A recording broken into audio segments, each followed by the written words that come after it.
Hi, Dan here with SkyPilot FaithQuest podcasts, and of course some videos. If you speak English, then you've probably heard this phrase before. And I can't speak for other English-speaking countries, but if you live in the United States, then you've heard it a lot. You know, the phrase thoughts and prayers, where we say to people, "You'll be in my thoughts and prayers," or "You are in my thoughts and prayers."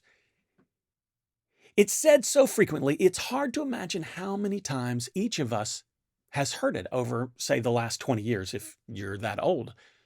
It's not quite so ubiquitous as saying to somebody, "Have a great day," unless maybe that person has been experiencing a lot of tragedy in their life.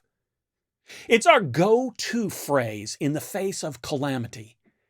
And it's been said by public officials in response to a wide range of tragedies, like Hurricane Katrina, the 2017 Central Mexico earthquake, and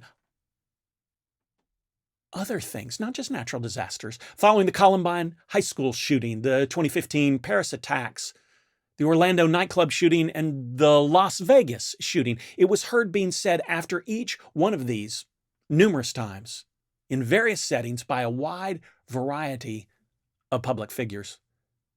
Matter of fact, chances are anyone who's been in the public sphere for more than a decade or so has probably said this phrase at some point. Mr. Speaker, today we mourn as a nation with Newtown, Connecticut, and the Sandy Hook Elementary community.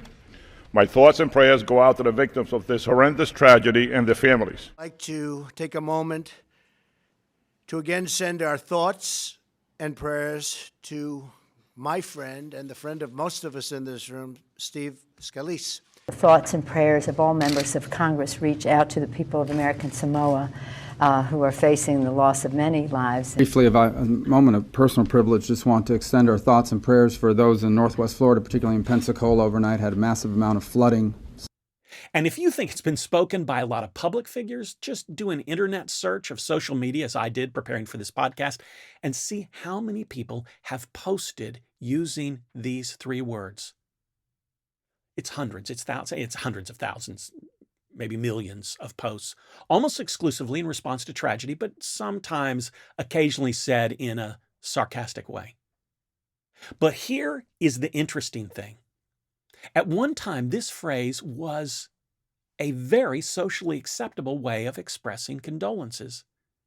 These were words meant to express something to someone who was suffering and express a way of telling them that they were not suffering alone. They're not forgotten. Now these same words are strongly associated with the idea of slacktivism. Now, slacktivism, this is a combination of two words, the word slacker and the word activism. And slacktivism is the idea of supporting a cause or effort in some public way, but actually not investing much commitment nor effort to that cause.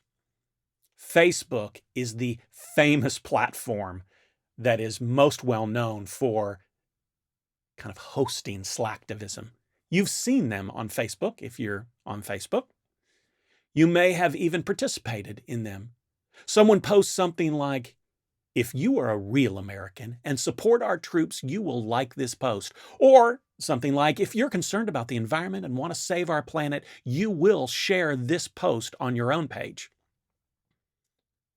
Offering your thoughts and prayers is said to be slacktivism, and it's come to be seen as a way of offering something that sounds good, takes no actual effort, and is, in reality, a substitute for genuine action.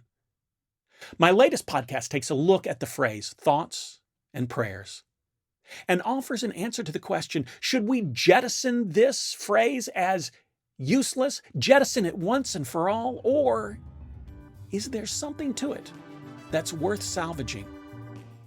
I'll hope you join me for this week's podcast entitled, "What's Up with Thoughts and Prayers?"